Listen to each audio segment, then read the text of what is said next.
Liam Payne's girlfriend, Cassidy, officially breaks her silence in new tell-all interview. We got to talk about this, but before we get into it, hello, my name is Sebastian, and I spill pop culture tea videos every single day. Listen, this is the moment where I would usually be singing and being, over the top, but this is a very, very, very touchy and very, very sad subject for all of us here. Very sour subject, Liam Payne. And, there's moments of joking. There's moments of laughter. This is definitely not the moment. But I did want to welcome you all and give you a warm welcome to my channel.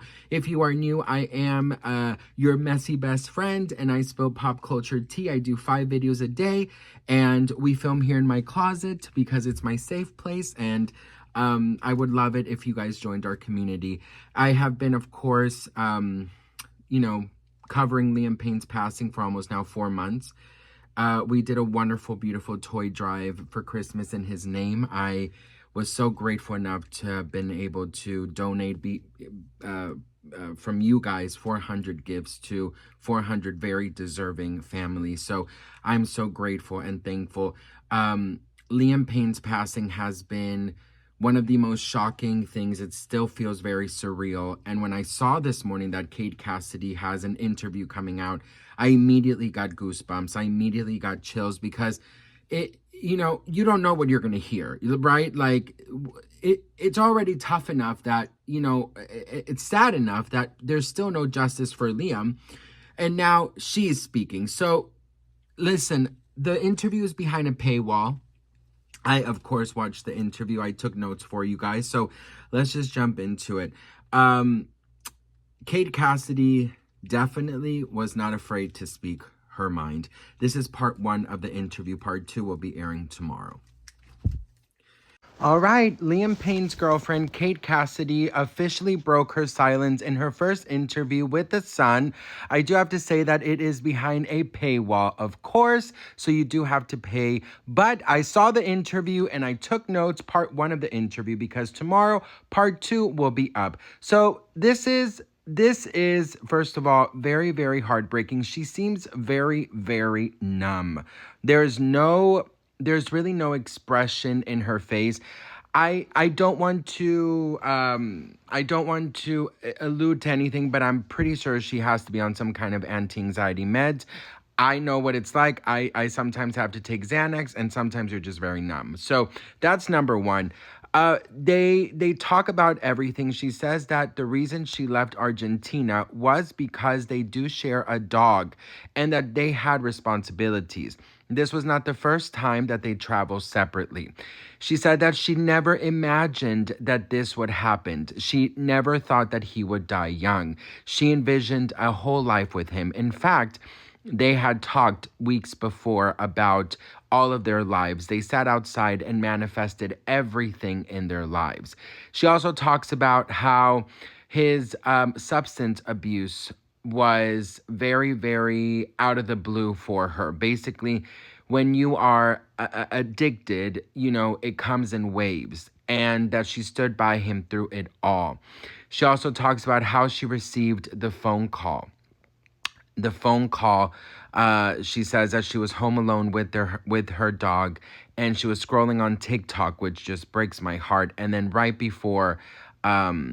after she was scrolling on TikTok, she received a phone call, and it was one of Liam's friends who told her that Liam unfortunately passed. So she also talks about how that first night she found out Liam passed, she did not sleep, which she was grateful for that she did not sleep because she was scared of having nightmares and waking up and it being a reality. Talks about the funeral, talks about how she went with her mother and some mutual friends she had with Liam, says that the funeral was beautiful and it would be a day that she would never forget. She talks about how it really hit her that he was gone when she was sitting on the couch in their home that they shared with her mom, and she then really realized that he will no longer be coming through the door and they would no longer ever be in a room together. She also says that since his passing, she revealed how she has been dialing Liam's old number just to hear the echo of his voicemail message. She's also left their shared Florida home behind and returned to her roots in New Jersey. Once comforted by falling asleep to his music, Kate now finds it too painful to listen to his tracks. While some of Liam's pals learned of his death through social media, Kate was hit with the devastating news by one of his friends. She also talks about something that makes her really sad, saying that he won't be there with me to navigate through this life, that I'll have to deal with this without him by my side. It's really hard. She revealed that they had been hoping to take their relationship to the next level. She said a few weeks ago, we sat outside on a beautiful evening manifesting our lives together. I keep your note close, even though you told me not to look at it. So there was a note written, and we've already heard about this note before, but this was the note that basically, that's where the 444 comes in mind. So the note actually read, it said, me and Kate to marry within a year, engaged and together forever, 444. So the first thing I do want to just say is I definitely feel like Kate Cassidy is right now, she is thinking about how she is going to survive, financially. In my opinion. Now, I'm sure I can't speak I can't speak or confirm it, but I'm almost sure that she got paid to do this interview, especially if it's behind a paywall. This usually means, and I'm in the PR world, this usually means that the celebrity that they are interviewing got paid and they are trying to make back their money. There are some numbers out there that are being flown around. I've already seen 100,000. I've seen 50,000. I think Kate Cassidy, she was a waitress when she met Liam Payne. Some people say she comes from a lot of money, but some say that she was a struggling waitress who now is an influencer. And, she has to make ends meet. She did have to move out of the house when he did pass, and it was a $10,000 a month house that she obviously did not have. Listen, grief comes in very different stages. Grief is a roller coaster. 12 years ago when my brother passed, I noticed that it is a roller coaster that never ends. So some people are coming for her saying, well, she seems okay. She seems okay. If you've ever lost somebody, you know that it comes in waves. You know that you are constantly, you're constantly thinking about what happened, the person, you're thinking about the phone call, you're thinking about the moment it happened, you're thinking about every single detail. And then, you have moments of just happiness that comes in, or you get distracted by your dog or the sunlight or a funny thing. And then you go down with the Titanic again, So it's a roller coaster that never ends. Now, regarding her leaving Argentina, saying she has they shared a dog, listen, everything she said, in my opinion, I think it was very safe answers, especially when asked about his substance abuse. She didn't really go into great detail. Now, I understand about protecting his reputation and everything. I do wish that she could have been a little bit more detailed, I understand it's very difficult. I understand that this is something that you don't want to relive. But if you're going to do an interview, I do think you need to give more detail. She was very, very kind of short answers. She didn't really elaborate too much. She seemed very, very numb, which I understand. I do believe, like I said, she has to be under some kind of medication.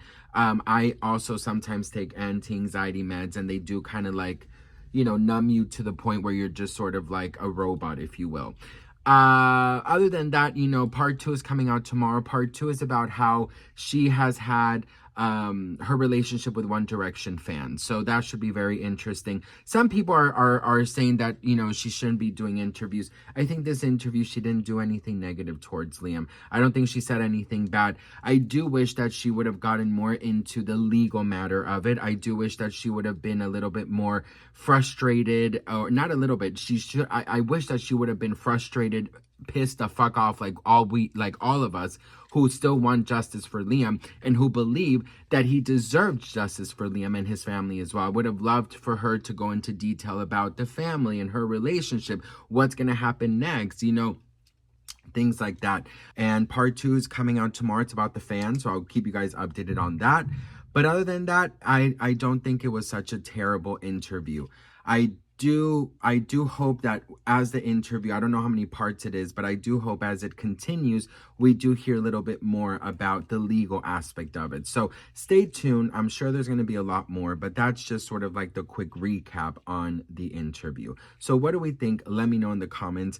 Like I said, part 2 is coming out tomorrow, so I will keep you guys updated. I love you all so much, and trust and believe that I will never, ever, ever, ever, ever stop until we get justice for Liam. So I love you all. I welcome if you are new, and I will see you on my next video. And usually I do a little outro of like a little sort of like pixie dust type thing, and I think we all need a little pick me up, so I'm gonna do it.